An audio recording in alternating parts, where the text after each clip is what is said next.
കഴിഞ്ഞ ദിവസമായിരുന്നു തിരൂരങ്ങാടിയിൽ നിന്നും സഫീർ എന്ന് പറയുന്ന ഒരു യുവാവ് സ്വന്തം കുഞ്ഞുമായിട്ട് അന്യ സംസ്ഥാനത്തുള്ള ഒരു സ്ത്രീയുമായി ഒളിച്ചോടിയ വിഷയം എല്ലാവർക്കും അറിയാമായിരിക്കും. പക്ഷേ ആ സ്ത്രീ ഇപ്പോൾ ആരാണ് എന്ന് തെളിഞ്ഞിരിക്കുകയാണ്. യഥാർത്ഥത്തിൽ ഈ ഒരു വിഷയവുമായിട്ട് നമ്മൾ മനസ്സിലാക്കുമ്പോൾ യഥാർത്ഥത്തിൽ പോലീസിനെ സംബന്ധിച്ചിടത്തോളം, നമ്മുടെ നിയമത്തിനെ സംബന്ധിച്ചിടത്തോളം ഇത് അവരെ സംബന്ധിച്ചിടത്തോളം ഇതൊരു വലിയ വിഷയമായിട്ട് കാണുന്നില്ല. പ്രത്യേകിച്ച് ഇന്ത്യയിൽ നിയമപരമായിട്ട് ഇതിൽ പ്രശ്നങ്ങളില്ല. പക്ഷേ ഇതൊരു ധാർമ്മിക ബോധത്തിൻ്റെ അടിസ്ഥാനത്തിൽ ഇതിനെ മോറൽ ബേസിൽ ചിന്തിക്കുമ്പോൾ ഇതൊരു വലിയ പ്രയാസഘട്ടം തന്നെയാണ്. പ്രത്യേകിച്ച് ഈ സഫീറിൻ്റെ ഭാര്യ അനുഭവിക്കുന്ന പ്രയാസം അത് എത്രമാത്രം ഉണ്ടെന്ന് നമുക്ക് പറഞ്ഞാൽ മനസ്സിലാവില്ല. അത്രയും വലിയൊരു പ്രയാസമാണ്. പ്രത്യേകിച്ച് ഈ സഫീർ അന്ന് ഭാര്യയോട് പറയുന്നുണ്ട് കുഞ്ഞുമോളെ ഒരുക്കി നിർത്താനൊക്കെ. പക്ഷേ ആ കുഞ്ഞിൻ്റെ ശരീരത്തിൽ ആ സ്വർണ്ണാഭരണങ്ങളൊക്കെ അണിയിച്ചുകൊണ്ടാണ് ഈ കുഞ്ഞുമായിട്ട് പോയിട്ടുള്ളത്. മാത്രമല്ല ഈ കുഞ്ഞ് മുലകുടി നിർത്താത്ത കുട്ടി കൂടെയാണ്. ഈ സ്ത്രീ പശ്ചിമ ബംഗാളിലേറ്റ ഉള്ള ഒരു സ്ത്രീയാണ്. പോലീസ് ഇപ്പോൾ തെളിഞ്ഞിട്ടുണ്ട്. സഞ്ജിത ചാറ്റർജി എന്നാണ് ഈ സ്ത്രീയുടെ പേര്. ഈ സ്ത്രീക്കും ഇതേപോലെ തന്നെ കുഞ്ഞുണ്ട്. ഈ സ്ത്രീയും തന്നെ സ്വന്തം ഭർത്താവുമായി അകന്നു കഴിഞ്ഞിരുന്ന ഒരു സ്ത്രീയാണ്. ഈ സഫീറുമായിട്ട് ഈ സ്ത്രീ എങ്ങനെയാണ് അടുത്ത് ഇത്രയും സ്നേഹത്തിലൊക്കെ ആവുന്നത്? യഥാർത്ഥത്തിൽ ചെന്നൈയിൽ അന്ന് ബിസിനസ് ഉണ്ടായിരുന്ന സമയത്ത് അവിടെ വെച്ചായിരുന്നു തുടങ്ങിയ ബന്ധമായിരുന്നു ഇത്.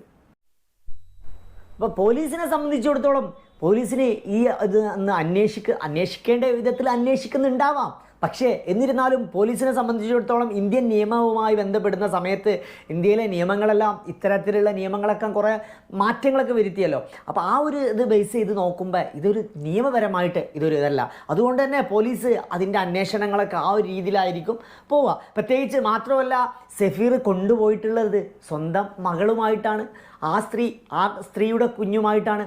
അപ്പോൾ അതൊക്കെ ചിന്തിക്കുമ്പോൾ ഇതിനെ സംബന്ധിച്ചിടത്തോളം നമ്മളെ വിഷമിപ്പിക്കുന്ന കാര്യം മോറലി ഇതൊരു വളരെയധികം പ്രയാസം അനുഭവിക്കുന്നതാണ്. ഈ കുഞ്ഞിൻ്റെ ഉമ്മയാണെങ്കിലും ആ കുടുംബത്തിനൊക്കെ ഉണ്ടാക്കുന്നൊരു വേദനയും വിഷമവും ഒരുപാട് അധികമാണ്. അത് നമ്മൾ കുറഞ്ഞൊന്നും വാക്കിൽ നമ്മൾ തീർത്താൽ തീരുന്ന വാക്കുകളിലല്ല. പ്രത്യേകിച്ച് ഇതൊരു ഇസ്ലാമിക രാജ്യത്തായിരുന്നെങ്കിൽ, അത്തരത്തിലുള്ള ഒരു രാജ്യത്തിലായിരുന്നെങ്കിൽ ഇതിന് നിയമപരമായിട്ട് സാധുത ഉണ്ടായിരുന്നു. പിന്നെ മാത്രമല്ല ഇപ്പം ഈ രണ്ട് പേരും ഈ കേരള സംസ്ഥാനം തന്നെ അവർ വിട്ട് മറ്റൊരു സംസ്ഥാനത്തിലെത്തിയെന്നും അതേപോലെ തന്നെ ഇന്ത്യ രാജ്യം തന്നെ അവർ വിട്ടു പോയിട്ടുണ്ട് എന്നുമൊക്കെയാണ് അറിവുകൾ വന്നുകൊണ്ടിരിക്കുന്നത്. ശരിക്കും പറയുകയാണെങ്കിൽ എയർപോർട്ടുകൾ കേന്ദ്രീകരിച്ചുകൊണ്ട് ശക്തമായിട്ട് അന്വേഷണങ്ങൾ നടത്തി കഴിഞ്ഞാലൊക്കെ കൂടുതലായിട്ട് റിപ്പോർട്ടുകൾ കിട്ടാനുള്ള സാധ്യതയുണ്ട്. പ്രത്യേകിച്ച് ഇത് ഒരു നിയമസാധുതയുടെ വിഷയത്തിലേക്ക് വരുന്ന സമയത്ത് ഇതൊരു വലിയ പ്രയാസം സൃഷ്ടിക്കുന്നത് തന്നെയാണ്. കാരണം ഇതുമായി ബന്ധപ്പെട്ടുകൊണ്ട് വലിയ അന്വേഷണങ്ങളൊന്നും സാധ്യമല്ല.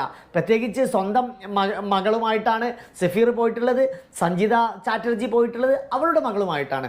പിന്നെ മാത്രമല്ല ഇത്രയും വിവരങ്ങളൊക്കെ ഞാൻ മുൻ വീഡിയോസിൽ തന്നെ പറഞ്ഞിട്ടുണ്ടായിരുന്നു. ഈ വിവരങ്ങളൊക്കെ കിട്ടിയിട്ടുള്ളത് തന്നെ ആ ഓട്ടോ ഡ്രൈവറുടെ അടുത്തു നിന്നാണ് ഇവർ ഈ ഹോട്ടലിൽ വന്ന കാര്യങ്ങളൊക്കെ കിട്ടിയിട്ടുണ്ടായിരുന്നത്. മാത്രമല്ല ഈ സഞ്ജിത ചാറ്റർജി നേരെ സഞ്ജിത ചാറ്റർജി രാമനാട്ടുകരയിൽ വന്ന് ഇറങ്ങി, ബസ് ഇറങ്ങി അവിടുന്ന് നേരെ കൊണ്ടോട്ടിയിലേക്ക് വരികയായിരുന്നു. അവിടെ ആ ഹോട്ടൽ റൂമിൽ താമസിച്ചതിന് ശേഷം പിന്നെ അവർ എവിടേക്കോ പോയി. പക്ഷേ ആ കുഞ്ഞ് എത്രമാത്രം വിഷമിക്കുന്നുണ്ടാവും. കാരണം പാല് കുടിക്കുന്ന ഒരു കുട്ടിയാണ്. അപ്പോൾ നമ്മുടെ സൊസൈറ്റിയിൽ ഇത്തരത്തിലുള്ള വിഷയങ്ങളൊക്കെ ഇന്നത്തെ കാലഘട്ടത്തിൽ വളരെ വ്യാപകമായിട്ട് നടന്നുകൊണ്ടിരിക്കുകയാണ്.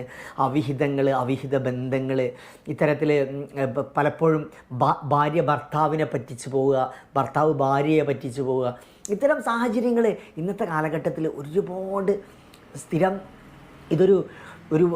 സ്ഥിരമായിട്ട് നടന്നുകൊണ്ടിരിക്കുകയാണ്. ഇത്തരം വിഷയങ്ങൾ ഒരു കുഞ്ഞുമായി കടന്നു കളഞ്ഞ വിഷയം ആയതുകൊണ്ടാണ് നമ്മളിത് ഇത്രയൊക്കെ ചർച്ച ചെയ്യപ്പെട്ടത്. യഥാർത്ഥത്തിൽ ചർച്ചയിൽ തന്നെ വരില്ലായിരുന്നു അത്. ആ ഒരു സഫീറും അതേപോലെ സഞ്ജിത ചാറ്റർജി എന്ന് പറയുന്ന പെണ്ണ് മാത്രമാണ് പോയിട്ടുണ്ടെങ്കിൽ നമ്മളിതൊരു ചർച്ചയിൽ ഉണ്ടാവില്ലായിരുന്നു.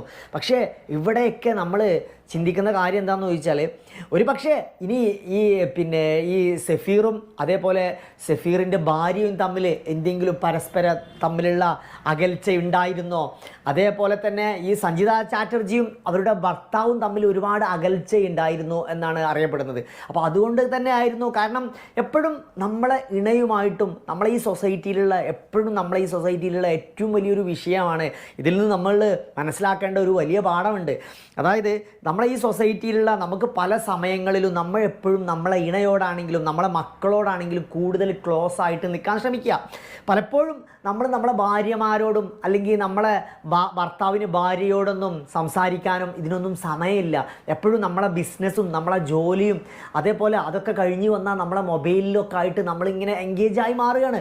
പലപ്പോഴും നമ്മൾ ഒഴിവ് ദിവസങ്ങളിൽ പോലും നമ്മൾ പലപ്പോഴും നമ്മളെ ഭാര്യമാരോട് കൂടെ അല്ലെങ്കിൽ ഭർത്താക്കന്മാരോട് കൂടെയൊക്കെ ഒരു ഔട്ടിങ്ങിന് പോവുക, അത്തരത്തിലുള്ള ശീലങ്ങളൊന്നും ഇല്ലാത്തത് വലിയ വിഷയം തന്നെയാണ്. പ്രത്യേകിച്ച് ഈ സഫീറിനെ സംബന്ധിച്ചിടത്തോളം സഫീർ കാലങ്ങളായിട്ട് എനിക്ക് തോന്നുന്നു ഒരു 6 മാസത്തോളമായിട്ട് ചെന്നൈയിൽ തന്നെയാണ് താമസം.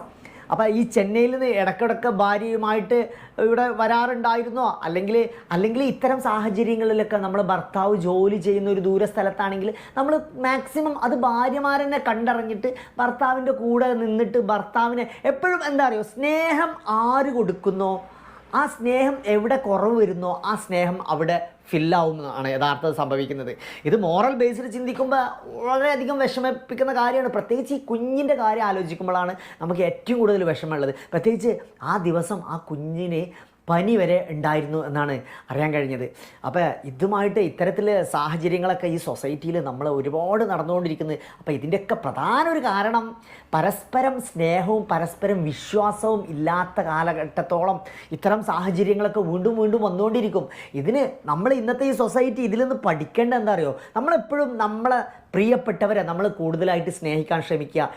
നമ്മളിലേറെ മറ്റൊരാൾ അവർക്ക് സ്നേഹം കൊടുത്തു കഴിഞ്ഞാൽ തീർച്ചയായിട്ടും അവർ മറ്റൊരാളെ കൂടെ പോവും. അത് സ്വാഭാവികമാണ്. അപ്പോൾ അത് മാത്രമല്ല, നമ്മളെപ്പോഴും നമ്മളെ പാർട്ട്ണറോട് അല്ലെങ്കിൽ നമ്മളെ ഭാര്യയോട് നമ്മളെ ഭർത്താവിനോട് നമ്മളെ മക്കളോട് മനസ്സ് തുറന്ന് സംസാരിക്കാൻ ശ്രമിക്കുക. ചിലപ്പോൾ ഒരു പക്ഷേ ഈ സഫീറിനെ സംബന്ധിച്ചിടത്തോളം സഫീറിൻ്റെ സംഭവങ്ങളും വിഷയങ്ങളും എന്താണെന്ന് നമുക്കറിയില്ലല്ലോ. നമ്മൾ ഇവിടെ സഫീറിന് എന്താണ് സംഭവിച്ചത്, സഫീറിനെ നമ്മൾ ഇന്നവരെ കേൾക്കാൻ നമ്മൾ ശ്രമിക്കുന്നില്ല. ആ കുഞ്ഞിൻ്റെ ഒരു കാര്യം മാത്രമേ നമ്മളെ വിഷമത്തിലുള്ളത്. പക്ഷേ എന്തായിരുന്നോ, ഇവർ തമ്മിൽ എന്തെങ്കിലും പ്രശ്നങ്ങൾ ഉണ്ടായിരുന്നോ, ഇനി അവർ തമ്മിൽ എന്തെങ്കിലും സൗഹൃദ പിണക്കങ്ങൾ ഉണ്ടായിരുന്നോ, ചിന്തിക്കേണ്ടിയിരിക്കുന്നു. ആ കുഞ്ഞിനെ തിരിച്ചു കിട്ടട്ടെ എന്നുള്ള ഹിന്ദി ഭാഷയിലും അതേപോലെ വെസ്റ്റ് ബംഗാൾ ഭാഷയിലും ഒക്കെ ഈ ഒരു പ്രതിയെ കണ്ടുകിട്ടുന്നവർ അറിയിക്കണമെന്ന് പറഞ്ഞ് സോഷ്യൽ മീഡിയയിലും അതേപോലെ അവിടുത്തെ ബംഗാളിലെ പത്രങ്ങളിലും ഒക്കെ പരസ്യം കൊടുത്തിരിക്കുകയാണ്. ഒന്ന് ചിന്തിച്ചു നോക്ക്, ആ 5 ദിവസങ്ങൾക്ക് മുൻപ് ആ ഒരു പെൺകുട്ടിയുമായിട്ട് ഈ മുഹമ്മദ് സഫീർ അദ്ദേഹത്തിന്റെ മോൾ തന്നെയാണ്. പക്ഷേ ഭാര്യയോട് നുണ പറഞ്ഞിട്ട് ഒരു കല്യാണത്തിന് പോകാനാണെന്ന് പറഞ്ഞ് കൊണ്ടുപോയിട്ട് ആ കൊണ്ടുപോകുന്ന സമയത്ത് ഇത്തരം മിസ്സിങ് സംഭവിക്കാനുള്ള സാധ്യത വളരെ കുറവാണ്. അപ്പോൾ ഓക്കെ, വീഡിയോയെക്കുറിച്ചുള്ള അഭിപ്രായങ്ങളെ കമൻറ്റ് ചെയ്യുക. പുതിയ മറ്റൊരു വീഡിയോസുമായി കൊണ്ട് കാണാം.